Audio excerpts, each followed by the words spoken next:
Well, here we go for the penultimate quarter of football in West Gippsland for season 1999. It's Turin 6-6-36, 6-6-42 are leading Beaconsfield 5-5-35. Hasty's back on the ground for Turin. That seems to be the only change. Mackay's gone into the ruck, and umpire Glover is about to bounce the ball to start the penultimate quarter of football. He bounces the ball as Mackay and Bethune, as player runs into the square. They're not quite sure who it is. He's pointed one way, he's now pointed the other, and he's taken control of the boundary umpire. Well done, because he did call Turin initially, but now it's Beaconsfield, and Beaconsfield will take the free kick in the centre of the ground.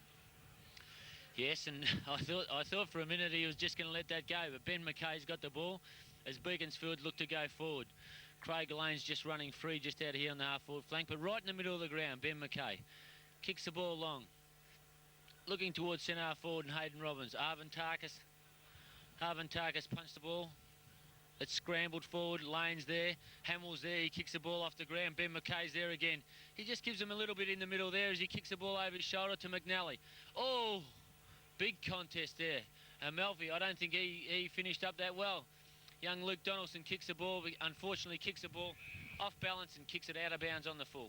I think you're right, Derek, that Melfi did contest that one very hard, and he did come up very gingerly, and he's still jogging around there in the centre of the ground. No, he's not too good at all. In fact, he is limping, as it's Arvin Atakis has got the ball now, and he'll drive it.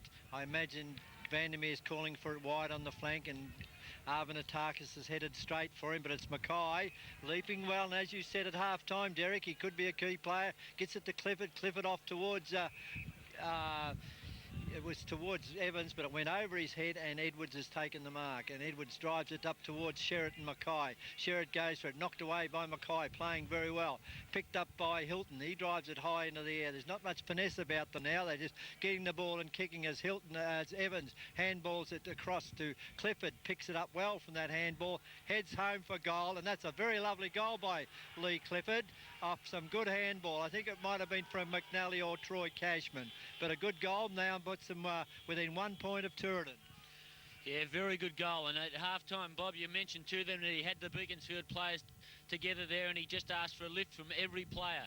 He's come out and obviously shown a very good lead here. He's very good around goals too. He's a very clever player. He's good in tight, but he's very good around goals. And you know, he was used actually in the interleague side as a sort of a bit of a pinch hitter up forward from time to time. But yeah, McKay's given them a little bit. Clifford's given them a little bit, but just a bit of experience from Beaconsfield with Hilton. As the ball goes down, Senior, Mackay and Bethune. Bethune gets the tap straight to Sherritt. Hamill's in there. On to Snyder, who's gone in and picking up Clifford as the ball's punched free. Brendan Evans handballs the ball free out to Hovey. They're looking for a bit of protection. He kicks on the left foot, kicks the ball long, looking for Troy Cashman. Troy Cashman competes. The ball's over the back to Mantle. Mantle just looks to dribble the ball out of bounds on the far side of the ground, right in the middle of the ground on the wing. And it's on the wing now as the boundary umpire goes to throw in. Hasty, very unconfident today and didn't get down to pick that ball up. Last week he would have. The ball goes high into the air. Up it goes. Mackay, now full of confidence, takes it from the ruck, handballs it towards Clifford. He can't get it away. So gets the pack develops again, and Cook just taps it out of bounds. In fact, he has been called, and called for throwing the ball. Not a very confident piece of play by Cook then. He was very, as he gets the ball forward now, gets the ball. It's picking up the ball. Kavanagh, beautiful tackle. And he's tackled for a bit hot there, umpire Glover, as Kavanagh did break. Reardon now drives the ball wide towards Evans. Evans handballs it towards Jackson. Jackson into, it looked like Troy Cashman, and he drives forward, and Vandermeer marks on the half-back line. It's Peter Vandermeer at centre half-back. He'll go straight down the ground towards centre half forward, but it's one out, and Mackay, playing a magnificent quarter, Derek, has marked the ball. He's going to be the boy that wins this game. He dropped in short, looking for Donaldson. Over his head. It's over Sherritt's head. Sherritt's given away a free kick. The free kick will be Donaldson. And Sherritt very dejected with his hands on his hips now as Donaldson will take the ball from McNally. Goes back. He's going to go wide. Robbins is out here by himself. Vandermeer will have to get back. He does so. Cunts the ball away. Nobody gets it. Amalfi pushes it through, or not Amalfi, it was Hasty. And Dean Hasty will take a free kick. He was impeded going through the ball there, and it's Dean Hasty in the back pocket for Turin. Turin have got to get, if they want to get back into this game, even though they still lead by a point, they'll need to get a couple of quick goals on the board. He goes up. Mackay goes high, can't get it. Mack gets the ball, pushes it along in front of him. Tackled by Reardon and Hilton. It's everybody. It's Amalfi gets the ball out towards Hamill, who's been quiet lately. He drives the ball towards centre half forward. Hovey and Reynolds. Gillespie runs the ball off the pack. He'll get a bounce. Studden goes for him. He doesn't catch him, and he's put it through. Very clever, very confident play by young Gillespie to kick that goal. He broke away for his second goal. He broke away from Studden, had a look at him, and kept running. A good play by the young fellow. Derek. Yes, and there's a bit of a contest here in the middle. Reardon's involved, John Barton's involved, but I think the only hesitation that they had there, as we would see on the tape, is that young Jason Reynolds, he was prepared to put his teammate in. He got right underneath Chris Hovey. Chris Hovey was unable to take the ball cleanly. It spilled over the back, and young Gillespie, the 17-year-old, has just run free. Although Studham chased and chased, which is all you can do, he just wasn't able to quite pick him up. The emergency umpire is out on the ground again, and there's just a bit of a discussion between Mark Glover and Steve Hamill. I'm not sure what exactly went on there, but Steve Hamill was involved, John Barton was involved, Craig Lane was involved, and Jeff Hilton made everyone aware that he was around. As the ball goes down, Glover bounces the ball. Snyder, it's a big tap, dropped the ball. It's a very fierce contest. Clifford gets a boot to it. Out it comes. He tries to break the tackle, kicks on his left foot, out to Sherritt. Sherritt marks, very good. He always plays in front. Always plays in front, Sherritt. He looks to use the ball, kicks the ball short to Garn. Yes, all over him was Walker as Mackay comes through. Very well done, but doesn't clear the ball that far away. Cook looks to pick it up. Oh, he went to bump him. Reynolds instead of tackled him. Hovey shows strength, kicks the ball. No one's here. Sherritt looks to get it, bounces over his head. He made the contest as Studham gets it, kicks the ball long. Ben Edry's there. Can he gather? No, the ball bounces a little bit funny for him too as Cashman goes into the middle. Oh, Cashman's competed for the ball, but Snyder's thrown the head back and got a free kick. That's right, Derek. You are dead right, Snyder there. That was a bad play by Turin. No lucky to get away with it. Snyder goes deep towards Studham. It's picked up by Bethune here. He's played a wonderful game, Bethune, in the ruck. Out to Malfi. Tries to get through. Gets it to Sherritt. Quick hands. Falls over. Hayes, who's had a shocker of a game, and he'll be free kicked in my opinion. No, he's not. He's a bit stiff not to be free kicked, and Robbins is letting off a bit of steam there is B. Robbins, but to no avail. He thought it was a free kick too, and I agree with him. Not much of an effort by young Hasty as umpire senior takes control again. Very pedantic about bouncing, but it's excellent. He's done it all day, and he gets a bit of height in the ball. He does again. Mackay and Bethune. Nobody gets Clifford under it again. He's always first at the ball, Clifford. And he hangs onto that ball in a tight pack as Adrian Mack comes over the top of him and assisted by Lee and Egan. No worries about Lee Clifford's ribs today. It's the last game of the year and he's giving it its all. Probably might have had a needle before the game, but he's certainly playing a great game in the middle for his side as senior goes to bounce the ball. Mackay bustling Bethune. Bethune pushes it to Egan. He handballs it across towards Cook. Cook picks up the ball. He's caught. He gets it out, pushes it out. Coming through is Hasty, very tentative. McNally's got the ball. He tries to barge his way through, and the ball goes out of bounds on the half-forward flank. Maybe I'm being a bit hard on young Hasty, but he has had the chance to get his kick a couple of occasions and hasn't been able to do it as the boundary umpire wipes the nose, wipes the ball, and is going to throw it in. Getting a big throw in here. Mackay now jumping as high as Bethune. Bethune leaning on him. Mackay gets the knockout to no one. Chicken Kavanagh gets away, pushes away too. Craig Lane gets the ball, gets his kick, holds his ground. Hasty and Shattuck, nobody gets it, comes back towards Hovey. Hovey gets the ball, breaks the tackle of Barton, goes out wides towards Hilton. Hilton marks, hangs to it, handballs it across inwards towards Shattuck. Shattuck's got the ball. He goes wide, looking for Robbins. Coming out in front is Troy Cashman. He handballs to Shattuck. Shattuck kicks with the right foot, looking for Robbins, who's darted back to the square. Great contest.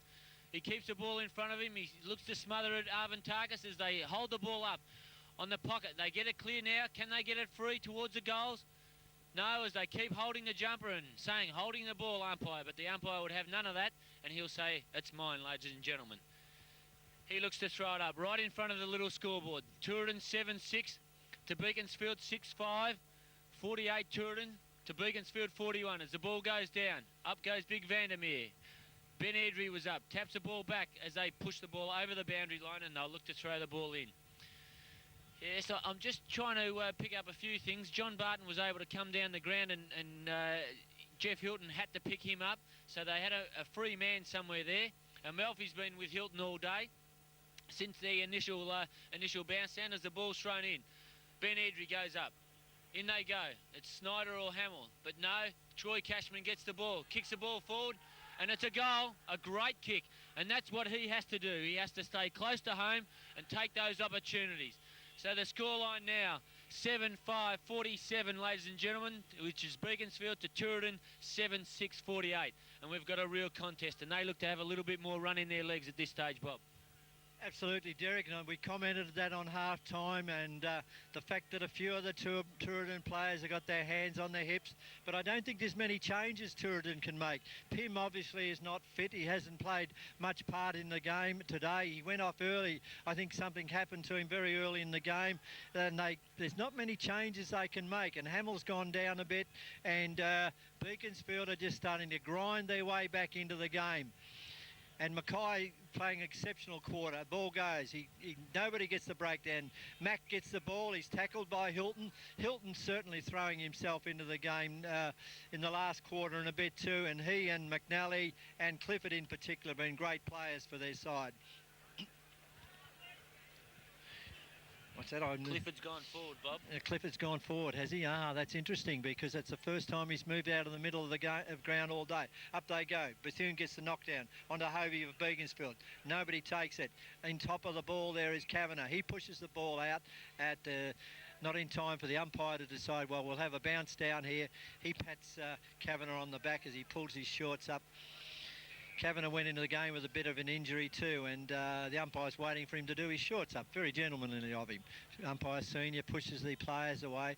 As I said, they've been in complete control all day, the umpires, and have done a great job, in my opinion, as he puts the ball down. Mackay goes to the ground. Nobody gets it. Sherritt tries to get his way through the pack, and he'll probably get a free kick. No, it's gone against him for the second time this quarter for throwing the ball against Turin. He argues with the umpire. McNally goes forward with a big high torp, looking for Airdrie. He gets up, comes down without the ball. It's Hilton. Oh, he gets a high one. The umpire's missed. No, he's let it go.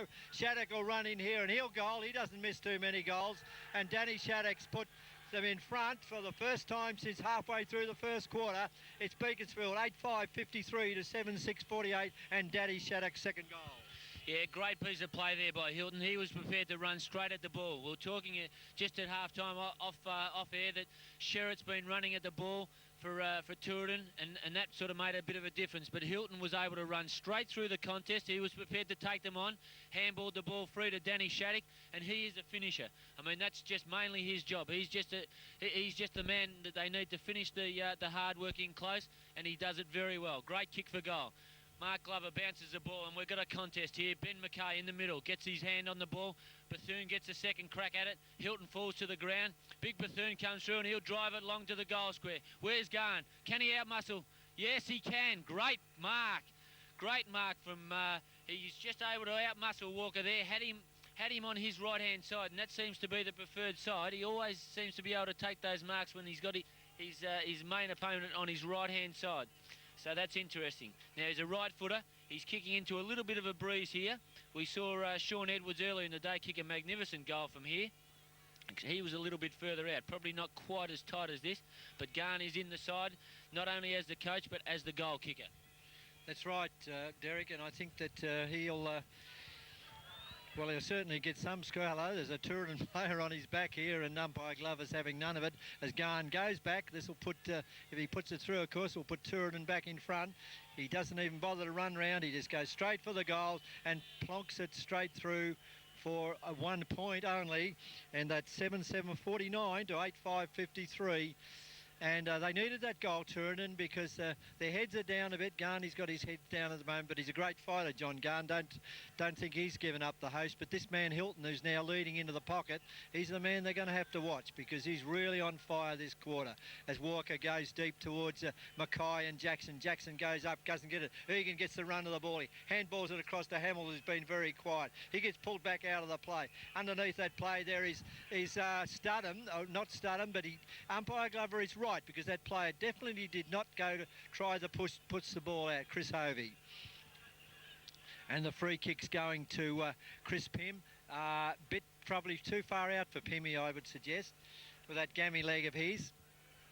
And he'll be kicking to the Gerard Collins real estate end of the ground here at Coralin League headquarters, and for a vital attack on goal by Chris Pym. He's going to have a shot at it, and he's certainly got the distance, and he's certainly got the direction, and he's certainly got the goal, and that is the Gerard Collins goal of the day to put Turin back in front, 8-6-54 to 8-5-53. And as you said, Derek, we really have a ball game now. Yes, and look, very nice to see Chris Pym kick that goal. I mean, he's been through a lot in his career. He's played not only down in town, but he's played VFA. He's had some very serious injuries. That might just give them a bit of a lift, because he's a very likeable fella, Chris Pym. I'm not sure what's happening here, but it looks as if they might be getting ready to take someone off the ground here, Turin, as Mark Glover bounces the ball. Big Bethune and Mackay. Yeah, they're looking at taking Pym off the ground as the ball comes free. Studham, I thought he's been playing quite well. The ball's just kicked free towards the boundary side on the grandstand side, and it is out of bounds. I don't think he's real keen on going off either, Bob. And it's young David Llewellyn who went off in very early in the game, and it looks as if he's putting the helmet on and coming back onto the ground. Jim Snyder looks as if he's coming off, Bob, as the ball's thrown in. Bethune and Mackay over the back. Airdrie, he gets a bit of height. As the ball, there's plenty of Turin numbers there. Amalfi looks to handball. Studham intercepts. I don't know, Hasty, yes, and Ben Airdrie drives the ball forward. Who's in front? Who's that? Troy Cashman, is it? He handballs the ball onto McNally as young Luke Donaldson runs free. Has he kicked it? Oh, he had plenty of time there too. He could have taken a little bit longer as Luke Donaldson kicks a point. Jim Snyder's off the ground and Llewellyn comes onto the ground. Matt Reardon. Matty Reardon, I think it is, from Beaconsfield's picking him up, number 20. As Arvin Tarkas kicks the ball out, kicks the ball a long way too. Hilton goes up. Sherritt was up. Handball there from Shattuck, very smart. Hilton's great smother too from Turin as Troy Cashman gets the ball. Hilton, good hands over the top. Here's Shattuck. He's a finisher. What's he done here? What's he done here? A great kick. And great hands from Hilton too. Just that little bit of experience. Hang on a minute. The umpire said, hold on. Yes, it's all clear now. Arvin Tarkas apparently infringed on Hayden Robbins, who was shepherding the ball. Good team play there from Hayden Robbins, and he's done a job too. He's sort of shepherded a couple of balls through down the bottom end there, Bob. And that puts now Beaconsfield at 9 goals, 6-64. Beg your pardon, 60 to Turin 8-7-55. And no wonder you sell real estate. Making a mistake like that. 9-6-60 to 8-7-55. And that was a great... And I've been criticised for picking Shattuck as one of the best players last week, but he does, as Derek says, finishes off the game beautifully for his side, and that's his third goal as the ball's bounced again. It's Hilton having a magnificent quarter. Gets the ball out wide to McNally. McNally looks for Hilton again. He grabs him off. He's playing the game of his life, Hilton, this quarter. Hasty gets the ball. He's thrown around by Hilton again. He really has thrown himself into the game, Jeffrey Hilton, this quarter. Is playing magnificent football for his team. As John Garn's yelling abuse to movements to his players downfield. Glover bounces the ball. Mackay and Hilton. Mackay gets it down. He grabs his own ball. It's picked up by Airdrie using his strength. He drives the ball out on the flank in front of Troy Cashman, and it goes out of bounds. 8-7-55 Turin. Beaconsfield 9-6-60 as we reach the 20-minute mark in the third quarter, the penultimate quarter of football in West Gippsland this year. As Cook is about to come back onto the field for Turin. They're ringing changes. I think their elder statesmen are probably getting a bit tired as Amalfi handballs across to Hasty. He's got that big left foot. He uses it for the first time of the day, going towards Garn and Walker. A magnificent mark by Peter Walker. Brought back the veteran, brought back into the Beaconsfield side today. A very timely mark indeed, just when Turin were putting attack in. He's going to go long over the centre, looking for Mackay, who's having a great quarter. He goes up high. In fact, he's been played the mark one of the few times that Peter Vandermeer doesn't punch the ball away. Mackay looks for McNally. McNally is marked. Beaconsfield have got a loose man. Here's Shattuck, loose again. He's running around, but he's going towards Robbins. Robbins is in front. He goes up high, doesn't mark it. Mantle gets the ball. He forces the ball across towards Edwards and Evans. Edwards, magnificent play on Edwards' behalf today on Evans. He's kept him right out of the game. Sean Edwards drives it wide towards Vandermeer, using his great place. And he's missed the ball as Clifford picks up. He drives the ball forward. It's now Troy Cashman's got the ball. Cashman will come round onto his right foot, drives it in towards McNally again on his own McNally for his umpteenth mark this quarter. He'll go wide towards Hovey, but the ball's been brought back.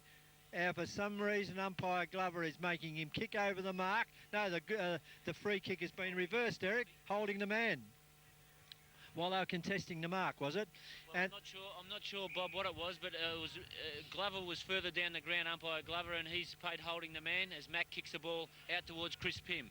Chris Pym looks to gather the ball, but no, Hovey, who's backed up, kicks the ball, gets the ball over to Robbins. Robbins kicks the ball over to Shattuck. Shattuck, beautiful possession he is. He kicks the ball so well all the time. He just missed Luke Donaldson, but he charges back to make the contest. Gee, they're really committed now, Beaconsfield. Shattuck's there. Troy Cashman's lifted his game. But Mackay has been the key here. They've given the kid an opportunity. He's done a very good job. He's prepared to mark the ball, and he's also given them something out of the middle. Ben Edry's lifted. Ed McNally's lifted. Clifford just rotating through the half-forward line now as the ball's thrown in, right in front of the coach's box. Russell Rowe, he'd be pleased with their performance so far. McNally charges at the ball. Shattuck charges at the ball. Can he get it clear? Yes, he does. Over the top, into no man's land. Over to Stevie Hamill gets it. Chris Pym, too experienced. Brendan Robbins just gave him a couple of yards. Gives him a nice little bit of a touch up there. Yep, Chris Pym kicks the ball short to Adrian Mack. McNally's got him. No holding. Jeff Hilton's there too. Gets the ball out to Lee Clifford. He gets the ball on very quickly. Luke Donaldson charging at the ball. Who's with him? Justin Mantle, two young fellas. They keep the ball in front of themselves. As it just rolls, does it go out? No, they keep pushing the ball forward. Holding the man, was Shattuck was saying. And a big contest there as the ball goes over the boundary line. And someone's hurt here. It's Cook, yes. Cook's coming off the ground, and who have we got? Colin Plant coming onto the ground, number 19 for Turin. The ball just in front of the Beaconsfield coach's box there. The ball's thrown in, half forward flank for Beaconsfield. Edry's up. He gets plenty of height there too. Very well done. Out to Lane. Lane gets it onto the boot, keeps driving the ball forward. A contest there, Troy Cashman. He'll try and turn him inside out. Can he do it? He kicks the ball long, looking for Robbins. They make a contest. The ball's over the back to Jackson. Jackson handballs the ball free, and no chance at all. Sherritt was prepared to take the ball, though. There was two Beaconsfield players there, and we've really started to hot up now, Bob. Derek, and I think Turin are in real trouble. Lewin's on the ground, he's limping. Plant's on the ground, he doesn't look too fit. Pym's on the ground, he's obviously not fit. So they're in a bit of bother. Cook, as I said, Cook's off the ground, and it looks a bad injury. I don't know who their other players are off the ground, but they look to have a couple of players out there that aren't that fit at the moment as Turin get the ball. Hamill's got to lift his game now. He's caught, he gets rid of it quickly to Hasty. Hasty looks for Egan, and it goes wide of him. Egan can't get back into the game. Dean Hasty's down now. As it again, Turin free. It's Shattuck tackles beautiful. No, Lewis gets the ball. He goes wide towards Pym. Two of the players I said was injured. Pym obviously can't move very well as he gets the ball free up towards Plant, the third one of my injured players. He's going to get the ball here. No, he doesn't. But he comes in. Well done, Plant. A very stiff to be free kicked because he was going for the ball.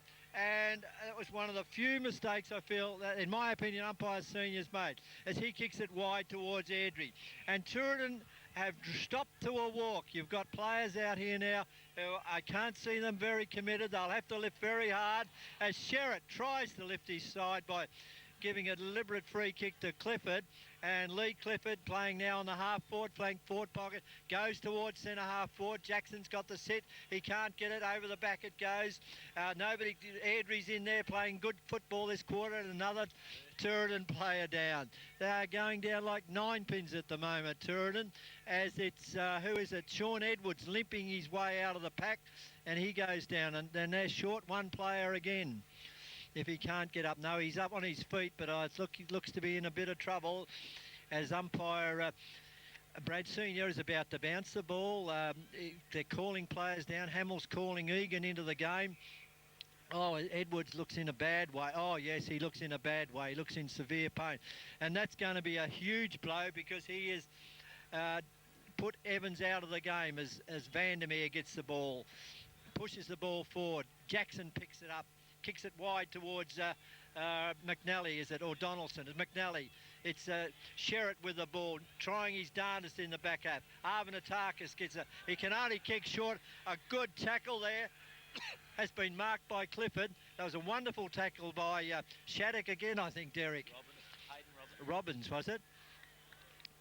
I thought it was Shattuck, and I think it is Shattuck. I'll stick with yes, it is Shattuck.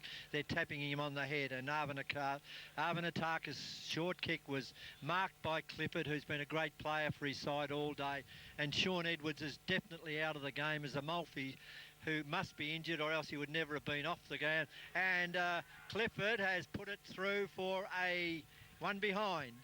So Beaconsfield 9-7-61 to Turin Dalmore 8-7-55. A goal the difference as Arvanatakis runs off, goes for a long kick up towards Vandermeer. Jackson in front, coming back into the game now. Hamill doesn't get the handball. Mackay picks the ball up. Handballs to Troy Cashman. He kicks it wide with his left foot. They've picked up a free kick here, and it's a free kick back here to Lane, and I think that was a professional free kick by Hamill.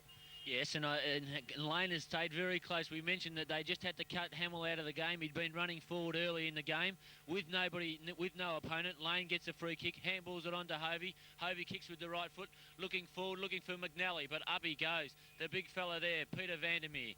He looks to kick the ball out to the members' side of the ground, looking for Aaron Hasty. Great mark. Hilton was right on his hammer there, and he's an experienced player, Hilton, but that was a good mark by Aaron Hasty. He's come into the game a little bit, kicks with the left foot.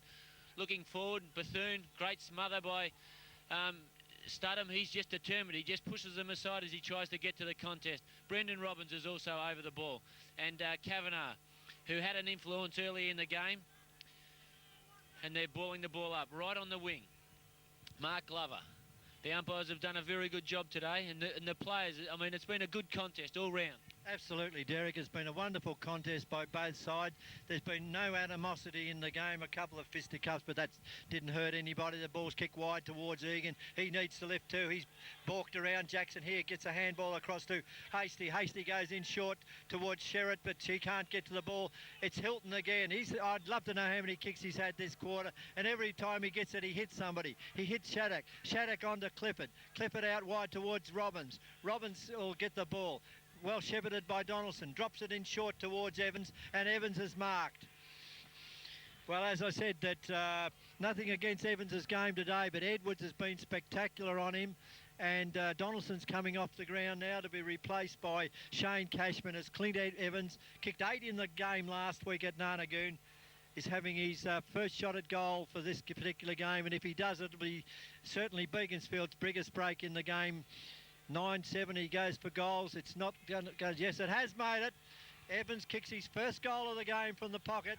It's Beaconsfield 10-7, 67 to 8-7, 55. And that's not a bad break that they've got at this particular stage because there hasn't been much in the game all day. The scoring hasn't been high.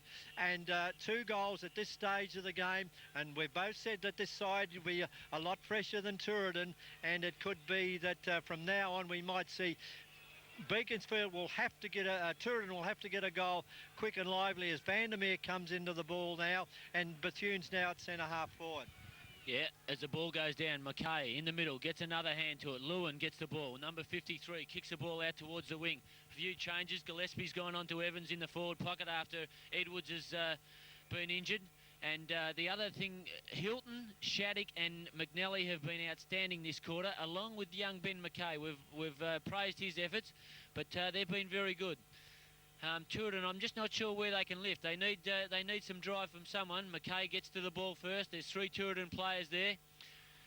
As the ball gets pushed over the line by Lee Clifford. Again, another experienced player. And this, all things being well for Beaconsfield, that is, this will be his first winning grand final. And he's played in about 6 or 7, Bob. A very good player, Lee Clifford, again today. Well, he certainly has, but it's certainly young Mackay who's the one who's lifted his game, and Turin for the first time have put Bethune out of the ruck. As Mackay, he's getting good at ground level too. Gets the ball to Clifford. He goes towards Robbins. He doesn't mark it. He traps it, but it's Arvin Atakis who comes away with it. He'll have to do something big. He kicks a big one, a 55, 60-metre kick towards Sherritt. Nobody marks it. Hamill can't get it. Mackay with good ground play. Brilliant quarter, Mackay. Pushes the ball forward. Nobody marks it. Picked up by Llewellyn on a stretcher at the quarter. Handballs across to Kavanagh. Kavanagh goes wide towards Sherritt. It's over his head, and Pym standing his ground marks safely. Now Pym will drop it short. No, he goes long towards Garn. He's out wide. He doesn't get it. Vandermeer tried to kick it off the ground. It didn't work, and he's hit the deck as somebody's holding Garney back. It's Walker pushing Garney out of the way. Walker's in it for his first grand final too. Dropped 2 weeks ago, brought back into the game today. Has done a pretty good job on Garn too. Mind you, there hasn't been much scoring though, and all goals have been long from Turin's point of view. Studden gets the front part. Oh, it's three-quarter time, and at three-quarter time, in the penultimate quarter of football at Coral Inn, it's Beaconsfield 10-7, 67, lead Turin Dalmore 8-7, 55. In that quarter, it was Beaconsfield kicked 5 goals, 2 to Turin's 2 goals, 1. So it was once again the Beaconsfield quarter, and they'll certainly go into this last quarter. They are all jogging, Derek, they're jogging up towards their coach now. Every player, Turin are just walking into a tight group here, and it's going to be a very hectic last quarter if Turin are going to get up. Your thoughts on the game? Yeah, well, just interested. I mean, even the Beaconsfield supporters are gathering around their players as they get to the huddle, and there is a lot of people getting to these 2 three-quarter time addresses. I mean, it's the last quarter of football in West Gippsland. They've been through a bit of a torrid time with all sorts of changes and everything else. Sean Edwards just down the front of us here. His left knee is very heavily strapped. He's come into the game with a bit of a hamstring problem. But the difference in that quarter was Ben McKay going to the ruck. Shattuck playing simply off a half-forward flank was very good. Hilton with his experience, again, just able to get the players clear with clever handball. And it's one of those things, I suppose, to my mind, the use of the footy from Jeff Hilton, his experience has just showed. For Turin, I mean, while early in the game, that is, they had drives through Steve Hamill, Darren Sherritt, and obviously quite a few others, because they were leading the game at half-time. Their run has just been sort of diminished. Now, it's interesting, Garn is well clear of the three-quarter time huddle here, Bob, and Steve Hamill is addressing all the Turin players. But I would be fair in saying that Beaconsfield's got a lot more support around their huddle. Your thoughts? I think they have. It's not unusual for John Garn and Tony Allett, the chairman of selectors, to move away from the pack. But it's interesting, I've noticed 2 of their players, Mantle and one other player, are not even out there in the middle. They've walked off the ground, and it's Edwards as well. But Edwards has got an injury. I don't know what's wrong with Hamill. But you're dead right, Derek. The experience, the AFL experience of players like Jeff Hilton certainly lifted the side. McNally, Shattuck and Mackay. We had real raps on Mackay during that quarter, and he certainly played a wonderful quarter of football. And those players for Turin who had been their key players in the first half certainly dropped out of the game. And not so much that they dropped out, it was that the players from Beaconsfield took the ascendancy. And I see one of the Cranbourne physiotherapists here, or the interleague physiotherapist, is walking back on the ground with Edwards. He'll want to get back out on the ground, and he's a pretty determined young cuss, Shawnee Edwards, and he certainly had held clean Edwards, and it was very significant that when he went off injured, Evans kicked his first goal for the game. So we'll have a break now, and the Gerard Collins Real Estate scoreboard at three-quarter time. Beaconsfield 10-7, 67 to Turin Dalmore 8-7, 55. There's a big roar. Come on, Beakies, from the crowd.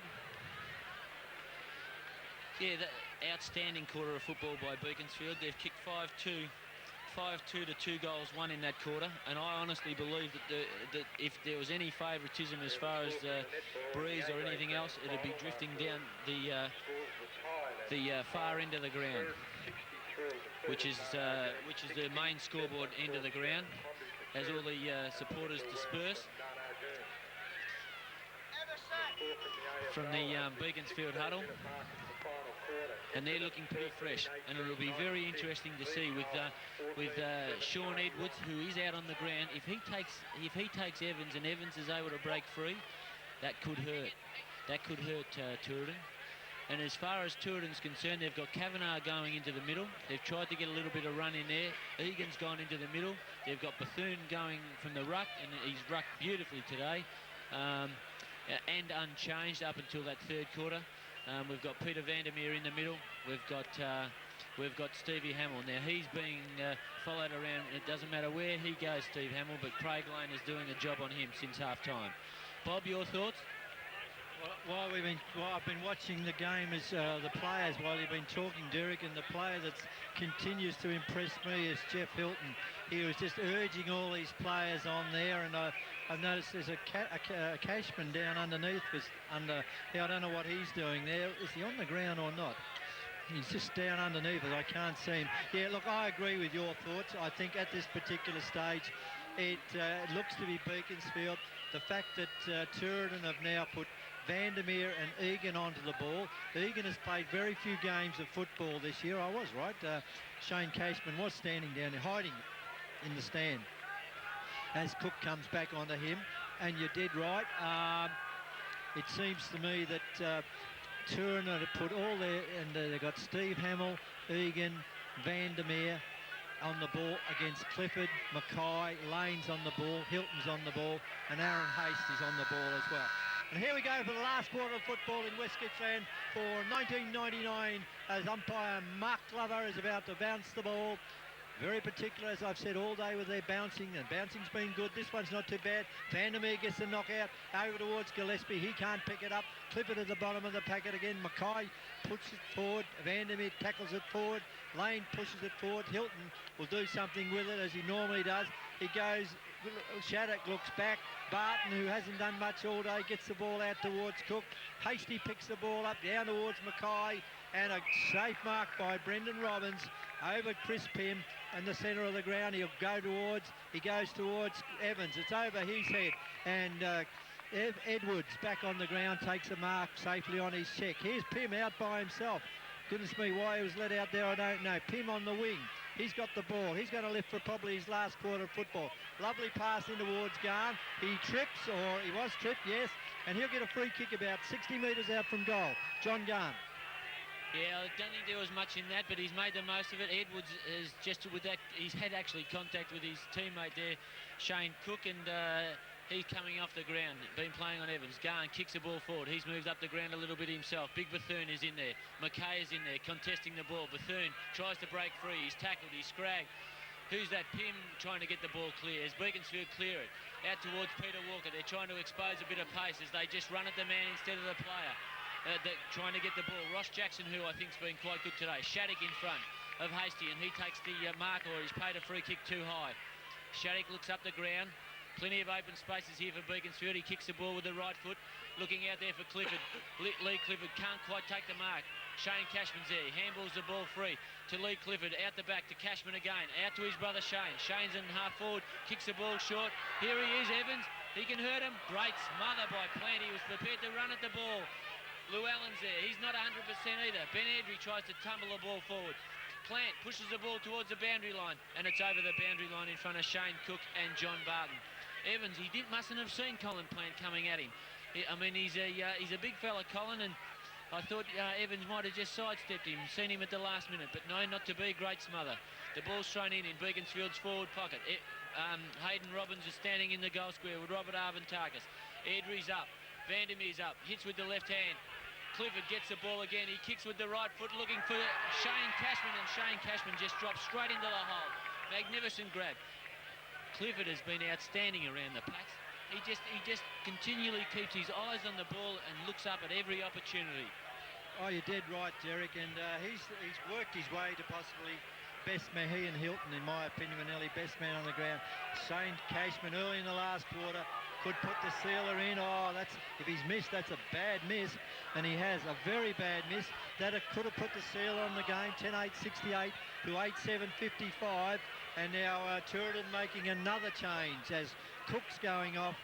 Their inadequacies on their last group of players are now showing out as they've continually made changes, trying to get the best out of the players they've got at this stage, Turin. And it's Arvantakis. He's going to go long. He'll go long for the rest of the day and hope for his sake he doesn't have too many kicks. He goes out towards Barton. He can't mark it. Picked up by Llewellyn. He's done a great job to even get back on the ground. Evans now pushes the ball free to McNally. McNally goes towards the goal and puts it out of bounds on the full.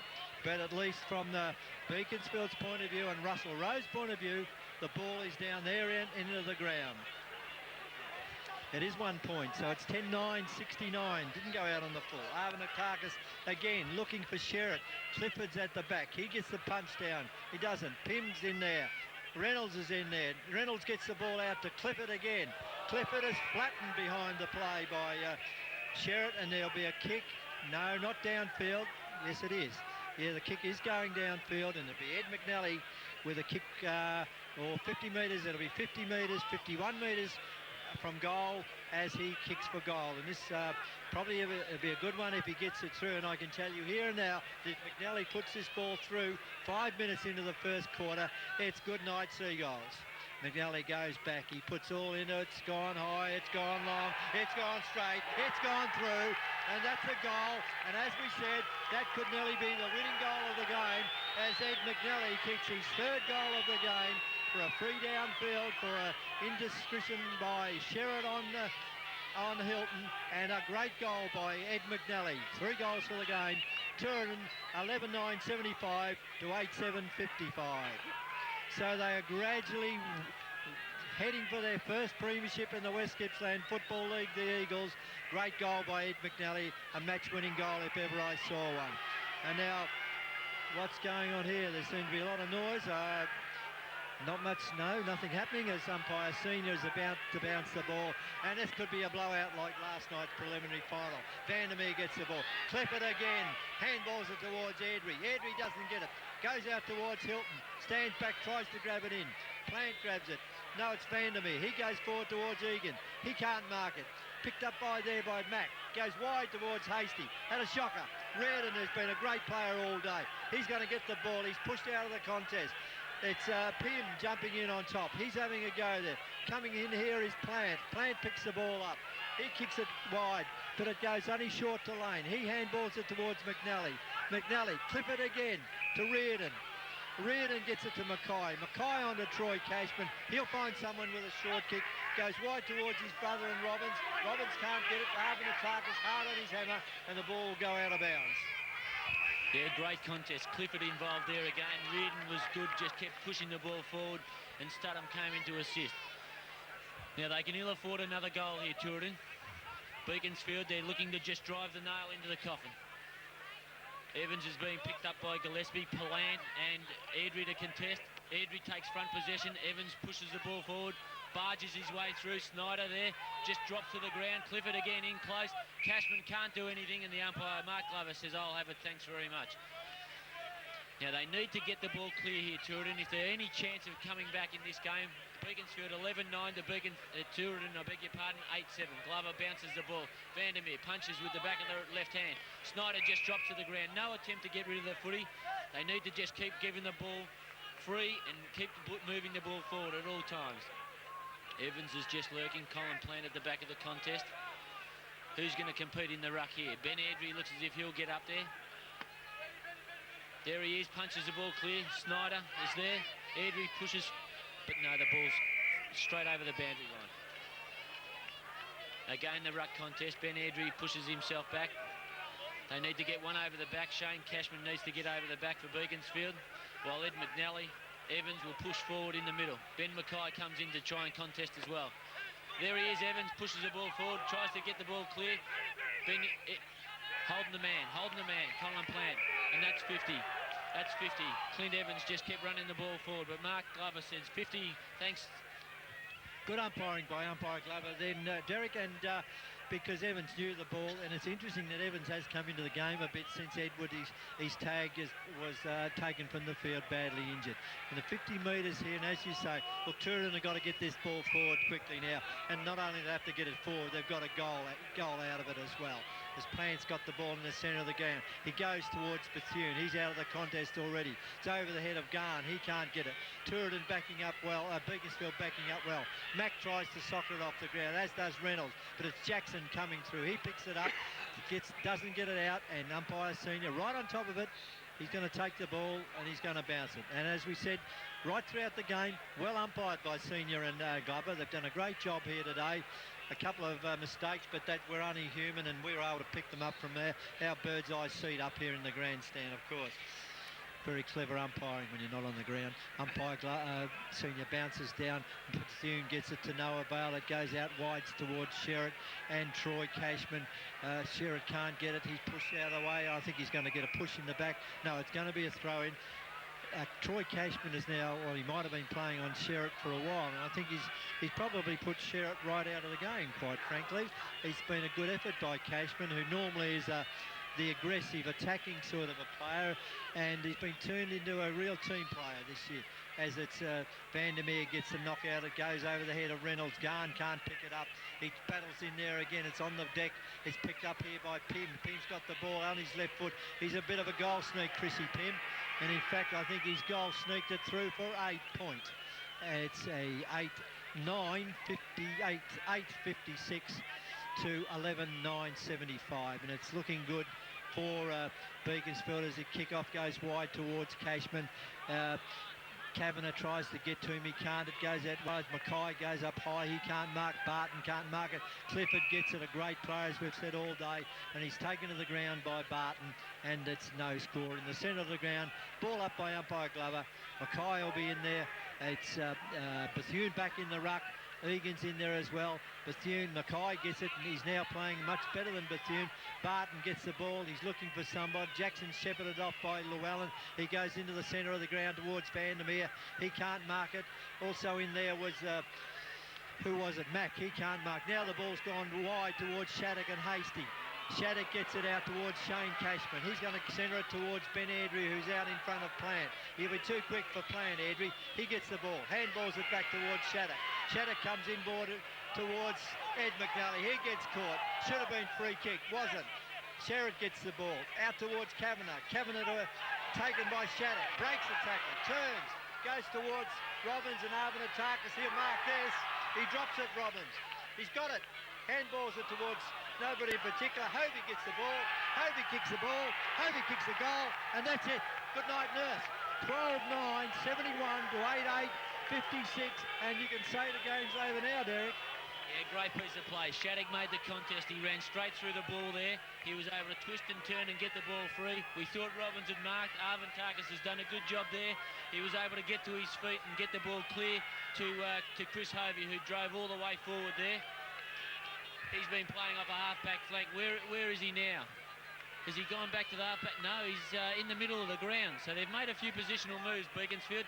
And if Turin are any chance at all, without writing them off at this stage, they need to get Arvanatakis into the game. But who can they put back to full back? Maybe it's a Kavanagh as a strange move. Maybe it's Colin Plant to match his strength with Robbins. The ball goes down. Mackay punches the ball forward. Max in there, pushing the ball forward. They're all trying to get the ball forward for their respective sides. And I'd say that the VFL, AFL game has finished, and that's what all the toots are about. As the ball's... Carlton, I think Carlton must have won. Jeez. Unbelievable. As the ball is on the half-forward flank here, the 50-metre line for Beaconsfield. In brilliant sunshine here, we've been blessed with the weather. Blessed. There he is again, right at the bottom of the pack, Lee Clifford. Lee Clifford's done a fantastic job today. Shattuck's been good, Hilton's been good. I mean, every player's been good. I mean, look, it's fantastic to see them all out there.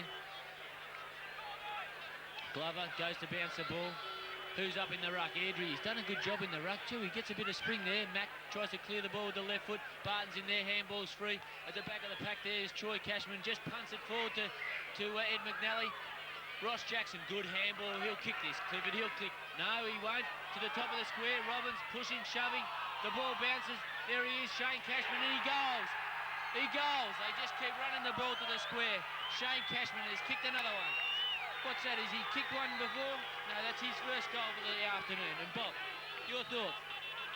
Derek, as we said, I felt it was going to be a runaway like the night game last night. Well, you're right, Derek. The Carlton, bit of historical thing. 1 point win to Carlton over Essendon. This historical video we're doing of the 1999 Beaconsfield's first grand final win, and Carlton going to the grand final in the AFL when they defeated Essendon by 1 point. Will Sheedy coach again? Big question. He has got a contract, and I think Russell Rowe's got a contract for life. And what a year Russell Rowe has had of coaching football in West Gippsland too. As Hilton gets the ball, drives it forward, up towards Hasty. He goes for the mark. Can't mark it. Beaconsfield will be on top of the world at the moment. Can't do a thing wrong. Shattuck to Troy Cashman. He breaks clear. He goes for goal too. He's going to kick a goal as well. And if it wasn't over before, it is over now. Troy Cashman kicks his second or third goal. Great effort by Cashman for his second goal. That's the Troy Cashman of old, and he's been looking for a long while to play in a premiership side for Beaconsfield, and it certainly is over now. The younger legs of the Beaconsfield team are now showing out as the shadows drift across the ground, and we've still got 15 minutes of football to go. We could be playing this in dark, and I hope the video camera is able to pick up the action despite the shadows going across the ground as umpire Glover will bounce the ball. They're nearly doubled the score now, Beaky, and they've run away with this game.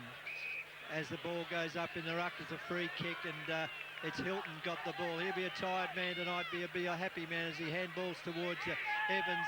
Evans goes wide towards Mackay, and has he been a match winner? Mackay can't give it. It's Chicken Kavanagh. Kavanagh's going to go. Brown doesn't know where to go. Gives it to Plant. Plant gets it. Handball to Bethune. Great player for his side. He'll go long towards Egan. He can't get there, but coming in, it's Mack marking.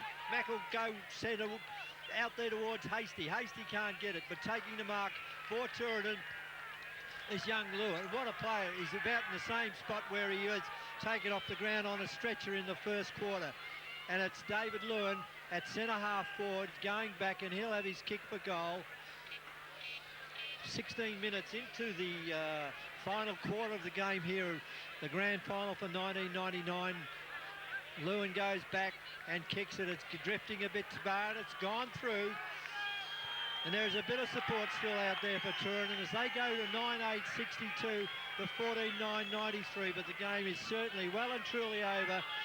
And but at least Turin are fighting it out, and hopefully they can kick a few more to keep the crowd interest as they start to drift away. I don't know whether they're the Essendon fans or the Turin fans that are starting to leave, Derek. Yes, well, everyone's starting to disperse, maybe get a little bit of an early start. But Beaconsfield has just kicked away. I mean, there's been a sensational second half. I mean, their third quarter, which they all say is the premiership quarter, they were able to kick 5 goals too, made a big difference. There's Brad Senior, the umpire, looks to bounce the ball. Mackay, been brilliant. Bethune back in the ruck. Away he goes. Mackay gets a hand to it. Keeps pushing the ball forward. Benny Airdrie keeps pushing it in front of him. Can he pick it up? No, but he keeps his feet and keeps pushing the ball forward. Hilton's there. He drops over the top. Looks to handball free, but it's smothered. Arvin Tarkas is up the ground a little bit. All over Benny Airdrie. As Peter Vandermeer has gone back to pick up Hayden Robbins at full forward. Bethune back in the ruck. They're looking for a bit of drive. Arvin Tarkas has gone onto the ball. Craig Lane's done a fantastic job on Steve Hamill after half-time. Snyder's picking up Shane Cashman. Ross Jackson's been good on a wing. He's been picked up by Justin Mantle. But yes, whichever move they've made to it, and they just haven't been able to just sneak a real positive. Bethune punches with the left hand. Benny Airdrie uses strength. Can't. Oh, he's paid a free kick just as they're running free. Colin Plant tries to break free, but Ed McNally nailed him. Clifford's got the ball yet again. He looks to kick the ball long on the left foot, looking for Ben Airdrie. Tries to hustle and bustle. Barton barges his way through, kicks the ball long with the torpedo towards centre forward. Walker pushes back. Egan tries to contest the ball. Arvin Tarkas is there. Hamill's there. He tries to paddle the ball forward, but here's that man again, Lee Clifford. Done a fantastic job. Benny Airdrie's not moving as freely as he'd like to be. Handballs the ball free. Was Colin Plant over to Chicken Kavanagh. Michael Kavanagh, that is. Punches the ball, Walker, but over the back is Chris Pym. Can he bend over, pick the ball up? He can. He punches the ball only to Chris Hovey, who's been also on the ball this quarter. Because of those changes, those strategic changes of Russell Rowe with Lane on Hamill, subsequently Hovey gets changed onto the ball when Hamill goes off the ball. Benny Airdrie's in a little bit of trouble here in front of us, but he'll push on. It's the last quarter of the year, and he wants a grand final win. And I can tell you, Ben Airdrie will feel worse tomorrow, or probably Monday will even be worse, as the ball's forced out of bounds again. And we're now reaching the 90-minute mark in the final quarter of football in West Gippsland for 1999. And it's a Beaconsfield flag, their first flag in West Gippsland after 7 or 8 years in the competition. The ball's thrown in. Studham gets a knockdown. It's picked up by Clifford again. It goes back towards Studham. He kicks it towards the centre of the ground. Barton's running up and down in the spot, but he finishes up with the ball. He doesn't know what to do with it. He goes back towards Hasty.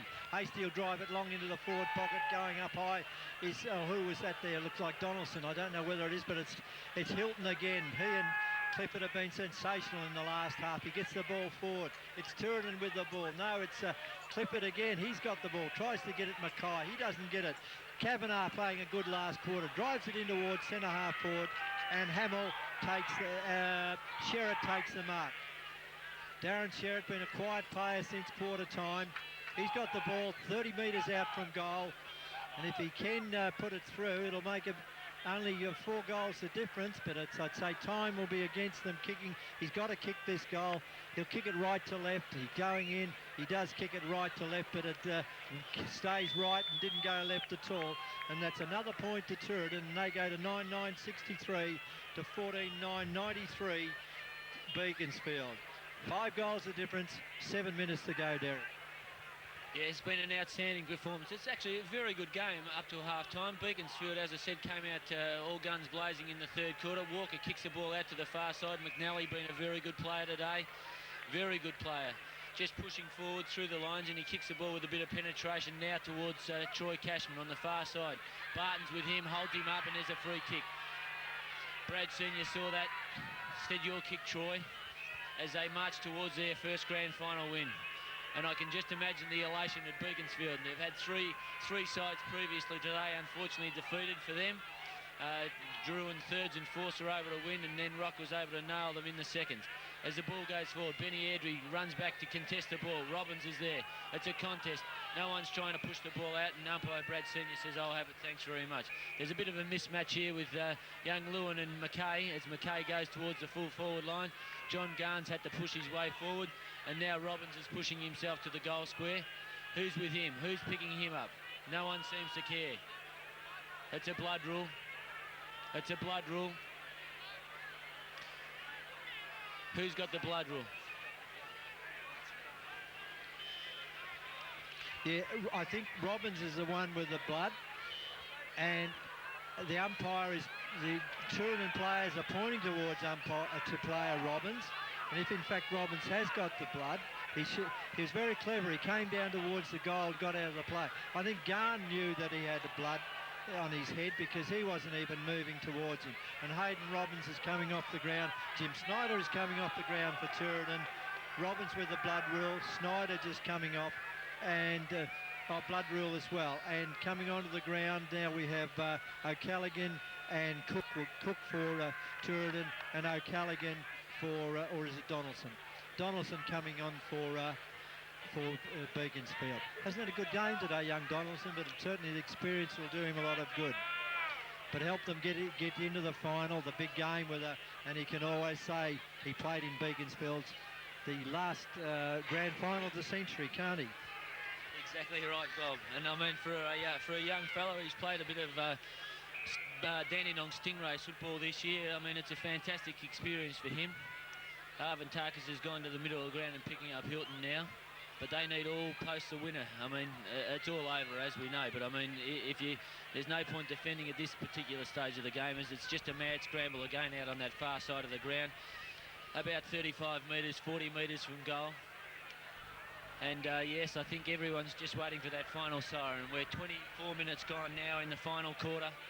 And what a tremendous effort. You touched on it a little bit before. Russell Rowe coaching the interleague side from Division 2 to Division 1, and now he's been able to get Beaconsfield from the collywobble, so to speak, into a grand final, and certainly a win. As Turin pushes the ball forward, Pim marks and handballs it over to Amalfi. He kicks with the left foot forward. In front is Brendan Robbins as O'Callaghan kicks the ball forward for his side, Beaconsfield. It's on the half-forward flank, and here he is, Craig Lane. Big cheer for him as they push the ball forward. Here's Shane Cashman running forward. Can he kick the goal? He kicks it to the square. The ball's bouncing free. John Garns pushing himself as hard as he can at this late stage, but the ball goes out of bounds in the forward pocket, right in front of the main scoreboard, with the scoreboard reading Beaconsfield 14-9-93 to Turin 9 goals 9-63. So it's 5 goals the difference, and it's a big ask for any side, particularly at this late stage. But can Beaconsfield just kick another one here? Ross Jackson kicks it with the left foot, but John Garn, the captain coach of Turin, and he's played on. He's right in the goal square. He handballs the ball free to big Greg Bethune. He kicks the ball up. Ed McNally's here and Arvin Tarkas. Ed McNally pushes the ball forward. He's happy for it to go out of bounds. He couldn't care less where the ball goes at this late stage. He wants the game to be over. He's ready to celebrate, Bob. And celebrate they will. It's been a great performance by Beaconsfield. They've certainly had a good final series, and anybody who would have read the Pakenham Gazette would have realised that they'd been picked to win anyway. But it's picked up now. Schneider gets the ball. He goes. Robbins is back on, looking like the King Tutankhamun's mummy. But it's Peter Walker taking the mark at centre half back, and Tutankhamun comes down now to full forward as Walker back in the side today, loving this grand final, kicks the ball high towards Jackson. He can't mark it. Reynolds picks it up, or Clifford. He kicks the ball forward, and Evans takes the mark as Clifford lies on his back, 2 hands clenched in the air, and Clint Walker drops it in short towards Airdrie, and Airdrie will mark some 25, 30 metres out from goal, and there's no doubt he won't miss this one. Ben Airdrie, Father John, who's the president of the club, the El Supremo of the Beaconsfield Football Club, a real strong man, hasn't said much this year, learned his mistakes from last year, and his side's going to win the flag, and his son goes back and kicks another goal, and it's the 15th goal, 15-9-99 to Beaconsfield to 9-9-63, with Ben Airdrie kicking his first goal of the day, and as the sun slowly sets in the west, the Eagles will fly home, wonderful winners in the 1999 grand final against the other birds in the competition, the Seagulls, who lost their flap of their wings early in the second quarter. And before I get carried away with anagrams and everything else, Derek, over to you. Yes, and I think we just look at the scoreboard at the moment, reading 15-9. Beaconsfield's been able to kick 5 goals in each of these last 2 quarters. The third quarter was fantastic. This last quarter, they've just been driving. Just keep persisting. Clifford in the contest again as Lane pushes the ball forward. They're prepared to tackle and run. Shattuck's been fantastic. Troy Cashman gets the ball. He looks over his shoulder, kicks the ball up. Not to the advantage of young Clint Evans, but here's Tutankhamun, as Bob calls him, Hayden Robbins, as a couple of young children are very close to the boundary line as Dad chases after them. Lucky not to get bowled over. I don't think Hayden knows where he's running with that big bandage as the boundary umpire throws the ball in. Who wants to pick him up? He can't see. He doesn't care. He wants to be on the ground when the siren goes. As the ball gets pushed forward, Craig Lane done a fantastic job for his side, pushes the ball forward again to be thrown in by the boundary umpire. Yeah, it's been a fantastic effort after half-time. Turin, really took it to them, and they were leading at half-time, Turin, but they just seemed to be lacking a little bit of power, and I think we mentioned that that they were in a situation where Beaconsfield was able to lift, or had the capabilities of lifting that little bit more. Turin was only just a case of just trying to smother the Beaconsfield side with their youth and pretty even sort of team all over the ground. Arvin Tarkas, he's battled hard. He kicks long with the left foot. Big Pete Walker. He's done a fantastic job, and I'm pleased for him. He's come back into the side, after a long career. There he is, Tutankhamun. He jumped, he soared, he took the mark. Fantastic. And his little mate up the ground, Jeff Hilton, gets all the slaps on the back. But Peter Walker was instrumental in getting the ball down. Hilton kicks the ball forward, straight through the corridor, and here he is, the big fella. Now, I'm willing to bet that Bob, at this late stage, he drops the ball and always drags it a little bit over his boot, and I don't think he can kick this. Well, I think this is the best thing to come out of Egypt since the pyramids, if he can kick this goal with the as he goes back. I hope the vision on him's pretty good, because I don't think he can see. He looks like Steve Waugh as he goes back.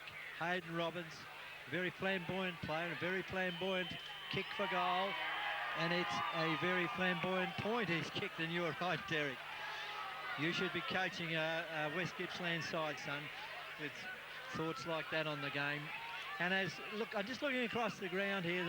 There's going to be a huge charge from the hill, the Gerard Collins Real Estate Hill over there, as Beaconsfield will charge onto the ground in a minute. As Plant's got the ball, getting very hard to see. He goes out towards Vandermeer. He knocks it toward Garn. Garn's battled it out in this last quarter. He's played everywhere. I think he's still got the ball. He sort of pushes it along the ground towards Arvin Atakas, coming in Lewin. Lewin's done well since coming back on, considering how he went off the ground. And Brownie, you might look at Rowie. Are you looking to see what Rowie's doing over there? Is he still sitting in the stand? He's still sitting calm and collected. He's been calm all week. Well, so his wife Sue told me anyway. And the ball's being thrown in the last minutes of the game, last seconds of the game. They're looking at the countdown now in the timekeeper's box. It's picked up here by Hamill. Hamill goes long in towards goal. There's nobody there. It's going over the top of the pack, and it's gone. No, it hasn't. Yes, he's let it go through. Why wouldn't he let it go through at this time of the day? It's a point to Turin, and they go to 9-10-64 to 15-10-100. It's been a very comfortable 36-point victory for Beaconsfield, Derek. Yes, and Bob, we will just run through the goal kickers today too at the completion of the game, as Chris Hovey kicks the ball long, looking for Ross Jackson. He's had a good game. A little bit underrated too, Ed McNally. He just keeps driving the ball forward, using his strength. Here's Troy Cashman. Can Colin Plant get there? Troy Cashman just busts a couple of extra yards. Big Colin Plant kept making it a contest. They were watching each other keep coming into the contest, but they were both prepared to just go at the ball, which was fantastic. Players starting to cramp. There's weary players all over the ground now. It's been a fantastic contest. Troy Cashman and Mark Glover right in front of us as the contest. Ben McKay rucked all through this second half, done a fantastic job. Jimmy Snyder just tries to paddle the ball forward as there's a bit of a hustle and bustle. Robbie Arvantakis is in there. He's a little bit disappointed. He's thrown his heart into it today. Mark Glover says we'll bounce the ball. As all players, it's interesting, all Beaconsfield players in their forward line are in front, still at this late stage. Russell Rowe's got a well-drilled side. Garn tries to run in front of young Clint Evans as Adrian Mack kicks the ball forward. The siren will go any minute now as Danny Shattuck pushes himself at the ball. Ross Jackson handballs the ball free. Here he is, Clint Evans. Can he turn him inside out on the left? He kicks the ball to the goal square. Here he is, Tootin. He's got it. No. There he is, the big fella, Vandermeer, straight over the top and punches the ball through for a behind. So we've got 15-11, 101 to Beaconsfield, and Turin is 9 goals, 10-64. And it's been a great contest, and Beaconsfield ready to rejoice here, Bob. Absolutely, and a well-deserved win too, as we've said throughout. They've had a good final series, except for the first quarter of the qualifying match. The ball's kicked out by Vandermeer, goes over the head of Hamill and Lane's worn him like a glove all day. In fact, Lane is now getting a free kick. Lane probably hasn't had many kicks, but by gee, Hamill in the second half has been kept right out of the game. He goes in short to Evans. Evans has had a few kicks in the last quarter, particularly since his minder. He was another player being worn like a glove, with Sean Edwards wearing him like a glove for 3 quarters. But now he's broken clear and he goes back, and this could be his first goal of the day. As my co-commentator says, he'll kick it, and he does kick it. And Beaconsfield 16-11, 107 to 9-10-64. And it's all over Red Rover as the Eagles power towards their first premiership flag. And certainly good play there by Evans, a good goal. And they really have, it's all over now, as we've been saying, and a good performance by the Eagles. A good team effort in the last half, but they're still running, whereas Turin have really given up the ghost now. Arvin Atakis with his head down. As you said, Derek, been a great player on Robbins. One of the finest battles of the whole match down there in the back line. Thrown onto the ball a little bit late, I thought. Could have done it at three-quarter time. They were down and had to get up. Bethune goes up. They all go up. Everyone goes up. Here they go, charging onto the ground. Hayden Robbins has got his own fan club as Peter Vandermeer and Troy Cashman shake hands. Coming out in the ground here. Where is the coach? Can we get up the coach? Can we see the coach? No, he's not out in the ground yet, is he? There he is with Barry Zeldinrick. Let's give a thought for Barry Zeldinrick too, the Beaconsfield player. Chris Pym goes over and congratulates Rowie as Zeldinrick comes out on the ground now. The player who missed the grand final because of that broken shoulder, and coming off the ground too. Great performance by umpires Senior and Glover. They certainly put in an excellent performance today. They won't be clapped off the ground, of course, but they certainly did very well. Derek, final scores for football in the 20th century in West Gippsland. Beaconsfield 16 goals 11, 107 premiers for 1999, defeating Turin and Delmore 9-10-64. And you have the goal kickers before we go into our final wrap. Yeah, Bob, just hoping I have got all these goal kickers. You might have to help me out. I'll start with the Turin side. Their goal kickers were Chris Pym with one. The leading goal kicker was young Lachlan Gillespie, the 17-year-old. He kicked two, but singles to Chris Pym, Darren Sherritt, Sean Edwards, Steve Hamill, John Garn, the full forward and coach, Leon Egan kicked one, and also young David Llewellyn late in the game. And it was good to see him back on the ground after his unfortunate accident there early in the first quarter, which held up things for quite some time. Now, just running through the Beaconsfield, I'm not sure whether I've got them all here, but the main goal kickers for them were Ed McNally with three, and Danny Shattuck, the co-captain, with three. 2 goals to Troy Cashman, and then singles to Shane Cashman, Jeff Hilton, who played an outstanding game, Ben Airdrie, Clint Evans kicked one late there. We saw Hayden Robbins kicked one, but competed hard all day. And Lee Clifford, who played an outstanding game, he kicked one. I'm not sure, Bob, whether that's got them all, but I mean, look, it's fantastic to see all the Beaconsfield players, and at this stage, I mean, as a player, you know, they'd be rejoicing. Look at Russell Rowe; he's right up on top of the world. You know, there's no feeling like it. Look at him; he can't wave his hand hard enough, Bob. He's happy as Larry. Yeah, and look, a good bloke, Rowe. He doesn't tell you much, and you try and work out from what he does tell you over the year about how his side going. And he's probably the football personality of the year, I'd say, in West Gippsland, winning the grand final with the West Gippsland Football League in the Division 2. Threw his heart and soul into that. I did ask him at one time during the year, could he in fact coach two sides, and I think he could coach 8 days a week if he could. And he was able to coach the West Gippsland League to premiership, and now Beaconsfield in his first year. He took over from Jeff Ablett at the start of the year.